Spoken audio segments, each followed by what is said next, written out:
क्या क्या काम नहीं किया सोनम वांगचुक को, उनको जेल में डाल दिया। मोदी जी सोनम वांगचुक से डरते हैं, क्यों डरते हैं? जब कोई तानाशाह पढ़े लिखे वैज्ञानिकों से डरना चालू कर दे तो समझ लो उसका अंत आ गया। तानाशाह बहुत बढ़िया। एक दिन मोदी जी संसद नहीं गए, पूछा क्यों नहीं गए?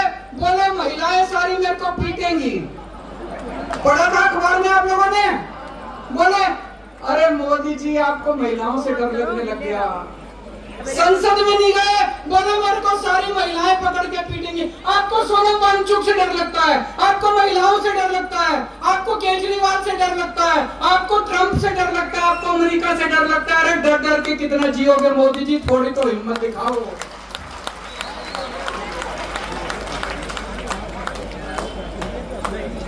मुझे गिरफ्तार करके मोदी जी ने और अमित शाह जी ने बड़े बड़े संदेश दिए हैं। उन्हें संदेश दिया है, खबरदार अगर सरकार में कोई ईमानदारी से काम करेगा, अगर कोई ईमानदारी से काम करेगा केजरीवाल वाला हाल कर दूंगा तुम्हारा। उन्होंने संदेश दिया है। आम आदमी पार्टी जब आई थी, हमने आम लोगों को टिकट दिए। देश के युवाओं ने अपनी नौकरियां छोड़ दी, अपनी तनख्वाह छोड़ दी, अपने धंधे बंद कर दिए, सब राजनीति में आ गए। सबको लगा कि अब हम देश बदले। हमारी पार्टी में सारे आम लोगों के लड़के लड़कियां, आम लोगों के बच्चे हैं, आम युवा हैं जिनको टिकट मिली। कोई मंत्री बन गया, कोई मुख्यमंत्री बन गया, कोई एमएलए बन गया, कोई कुछ बन गया। हमारी पार्टी के अंदर एक उम्मीद थी कि नौजवानों को राजनीति में आना चाहिए। मोदी जी ने संदेश दिया, खबरदार राजनीति में आए, केजरीवाल वाला हाल कर दूंगा तुम्हारा। देश के अंदर लोगों की उम्मीदें खत्म हो गई थी। लोगों ने कहना चालू कर दिया था इस देश का कुछ नहीं हो सकता। आम आदमी पार्टी आई, आम आदमी पार्टी ने एक उम्मीद दी। स्कूल ठीक किए, अस्पताल ठीक किए, बिजली ठीक की, पानी ठीक किया, सड़कें ठीक की। आम आदमी पार्टी ने उम्मीद दी कि देश ठीक हो सकता है, देश सुधर सकता है। 140 करोड़ लोगों को उम्मीद बनी कि देश ठीक हो सकता है। मोदी जी ने केजरीवाल को गिरफ्तार करके 140 करोड़ लोगों की उम्मीदों पे पानी फिर दिया। एक साल पहले इनकी दिल्ली में सरकार आई थी। आज दिल्ली सरकार के भुक्तभोगी यहां सारे खड़े हैं। ये मेरे को भी इन्होंने भेजा है, इनके विजेंद्र गुप्ता जी ने ये ट्वीट करा था। ये ट्वीट है 11 नवंबर 2024 का। मैं सभी बस मार्शलों को आश्वस्त करता हूं कि भारतीय जनता पार्टी दिल्ली की सत्ता में आते ही 60 दिनों के अंदर बस मार्शलों को नियमित कर देगी। हो गया भाई नियमित? धोखेबाज विजेंद्र गुप्ता, धोखेबाज बीजेपी, धोखेबाज प्रधानमंत्री, धोखेबाज गृह मंत्री। मेरे को याद है प्रधानमंत्री जी खुद आके कह के गए थे दिल्ली में कि 8 मार्च 2025 से दिल्ली की हर महिला के अकाउंट में 2,500 आगे 2,500 रुपए भाई। अगर देश का प्रधानमंत्री झूठा हो तो उस देश की तरक्की कैसे हो सकती है? फिर देश के लोग किसके पास जाएंगे?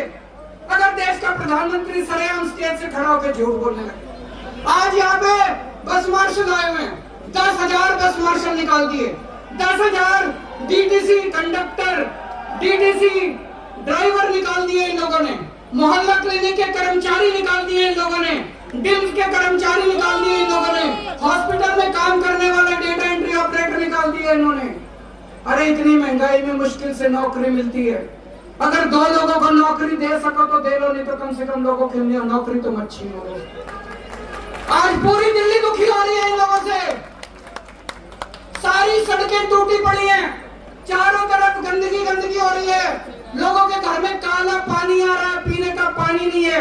पहले हमारे टाइम में 24 घंटे बिजली मिलती थी, अब बिजली के लंबे लंबे पावर कट चल रहे हैं। पूरी दिल्ली बर्बाद हो गई।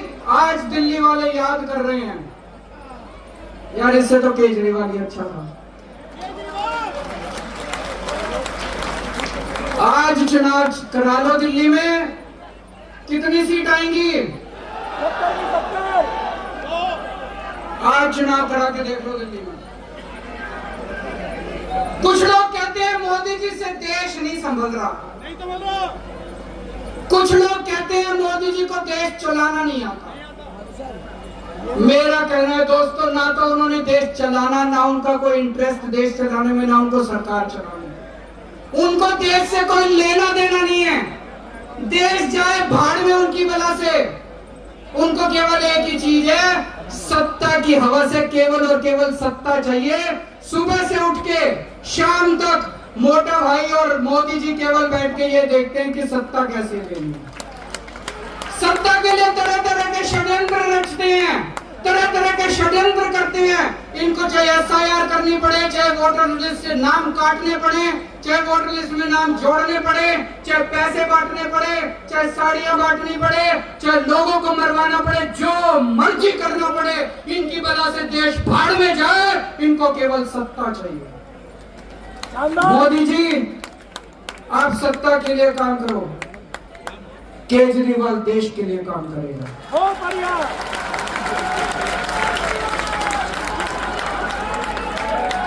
दोस्तों, ये वही जंतर मंतर है जहां पे देश के लोगों ने हुंकार भरी थी और देश भर से कांग्रेस का सफाया हो गया था।